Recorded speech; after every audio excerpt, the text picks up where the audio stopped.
جب اللہ تبارک و تعالیٰ منصب دیا تو پھر منصبدار کی عظمتوں کو بیان کر دیا. اور یہ انسان کا نیچر ہے کہ جب کسی سے عشق ہو جاتا ہے، کسی سے محبت ہو جاتی ہے، تو جس سے عشق ہو رہا ہے، جس سے محبت ہو رہی ہے، اسے صرف اس کی خوبیاں، اچھائیاں نظر آتی ہیں. اور جب یہ بھی انسانی نیچر ہے کہ جب کسی سے نفرت ہو، کدورت ہو، عداوت ہو، تو پھر اس کے بعد اسے صرف خرابیاں، برائیاں دکھتی نظر آتی، بلکہ وہ کریٹ کرنے لگ جاتا ہے، بنا بنا کر افسانے بنا بنا کر جوڑتا ہے. میں ایک واقعہ رکھ دیتا ہوں جس کی وجہ سے معلوم ہو جائے گا کہ جب اللہ تبارک و تعالیٰ ہدایت کے دروازے کسی پر بند کر دیتا ہے تو اس کے اپنے ڈیمانڈ پر معجزے دے دینے کے بعد، معجزات ظاہر ہو جانے کے بعد بھی وہ بدبخت ایمان نہیں لاتا. کیوں؟ اس کی وجہ یہ ہے کہ عظمتوں کا قائل نہیں. جو مرتبے اللہ نے دیے ہیں، جو منصب اللہ نے عطا کیے ہیں، جن پوسٹ پر اللہ تعالیٰ نے خاتم النبیین، سید المرسلین، سلطان الانبیاء محمد مصطفیٰ احمد مصطفیٰ صلی اللہ تعالیٰ علیہ وسلم کو فائز کیا ہے، اس کو جب مانتا ہی نہیں، ذات کو ہی نہیں مانتا، حیثیت کو ہی نہیں مانتا، تو پھر اس کے بعد اس کی پیغام کی کیا حیثیت رہتی.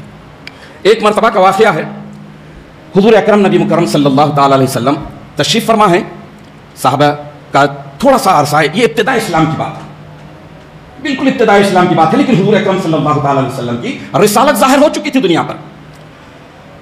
اب اس وقت آپ جب بیٹھے ہوئے ہیں تو بڑا سرغنہ، بڑا دشمن ابو جہل آیا. رشتے میں چچا ہے لیکن دل میں کدورت ہے، نفرت ہے، حد درجے کی عداوت ہے.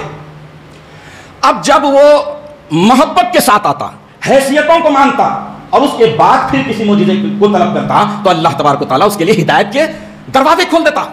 لیکن یہ تو نعوذ باللہ توہین کرنے کے لیے، تذلیل کرنے کے لیے مجمع میں اللہ کے نبی صلی اللہ تعالیٰ علیہ وسلم کو گویا نعوذ باللہ ایکسپوز کرنے کے غلط اور انتہائی مکروہ جذبے کے ساتھ آیا تھا. آ کے اس نے کہا کہ یا محمد، اے محمد، بڑا دعویٰ ہے تمہارا کہ تم آسمان اور زمینوں کے رازوں کو جانتے ہیں، تمہیں بہت علم ہے، تم کہتے ہیں کہ جبرائیل تمہارے پاس آتے ہیں، اللہ کی کتاب نازل ہوئی ہے، اللہ تعالیٰ تم پر وحی کرتا ہے، وغیرہ وغیرہ، بہت زام ہے تم میں، تم بہت کچھ بڑی بڑی باتیں کرتے ہیں. چلو چھوڑو، ایک چھوٹی سی بات بتاؤ کہ میری مٹھی میں کیا ہے. سڈن اب معجزات طلب کیا جا رہا ہے، غور طلب بات ہے، ڈیمانڈ ہو رہا ہے معجزے کا. افلاکوں کی بات رہنے دو، آسمانوں کے رازوں کی بات رہنے دو، زمین کے رازوں کی بات رہنے دو، زمین کے تحت میں رہنے والے رازوں کی بات رہنے دو، محمد میری مٹھی میں کیا ہے بتا دو. حضور اکرم نبی مکرم صلی اللہ تعالیٰ علیہ وسلم حیثیتوں کے مالک ہیں، عظمتوں کے مالک ہیں، شان والے ہیں، خاتم النبیین ہیں. اب آپ مسکرا دیا اور فرمائیں کہ ابو جہل، میں بتاؤں کہ تیری مٹھی میں کیا ہے، یا پھر تیری مٹھی میں جو ہے وہ خود میرے رسالت کی گواہی دے دے.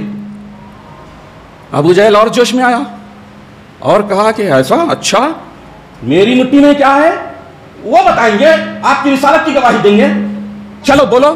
تو آپ نے کہا کہ اپنی مٹھی کو اپنے کان کے قریب لے جا اور کان کے قریب لے جا کر سن کہ تیری مٹھی میں 6 کنکریاں ہیں اور 6 کنکریاں میری رسالت کی گواہی دے رہے ہیں. اس نے کان کے قریب اپنی مٹھی لے گیا اور ان کنکریوں سے گواہی آئی کہ یہی محمد الرسول اللہ خاتم النبیین ہے، اللہ کے سچے پیغمبر ہیں. ارے بدبخت کے حصے میں ایمان ہی نہیں تھا، اس لیے اس نے آن ڈیمانڈ کیے جانے والے دعوے کے باوجود اس نے مانا نہیں. کیوں؟ کیونکہ پہلی بات یہ کہ وہ عظمتوں کا قائل نہیں تھا. جو مرتبے اللہ تعالیٰ نے دیے تھے، گواہی دینے والا، بشارت دینے والا اور ڈرانے والا، اس کی ہے ان حیثیتوں کو، ان مبارک مرتبوں کو ماننے والا ہی نہیں تھا. تو چنانچہ وہ کنکریاں، کلمہ پڑھ لیے، سب کچھ ہو گیا، پھر بھی اس نے یہی کہا کہ یہ بھی میجک دکھ رہی، یہ بھی کالا جادو دکھ رہا ہے، یہاں بھی محمد نے گمراہ کر دیا ہے، نعوذ باللہ من ذلک.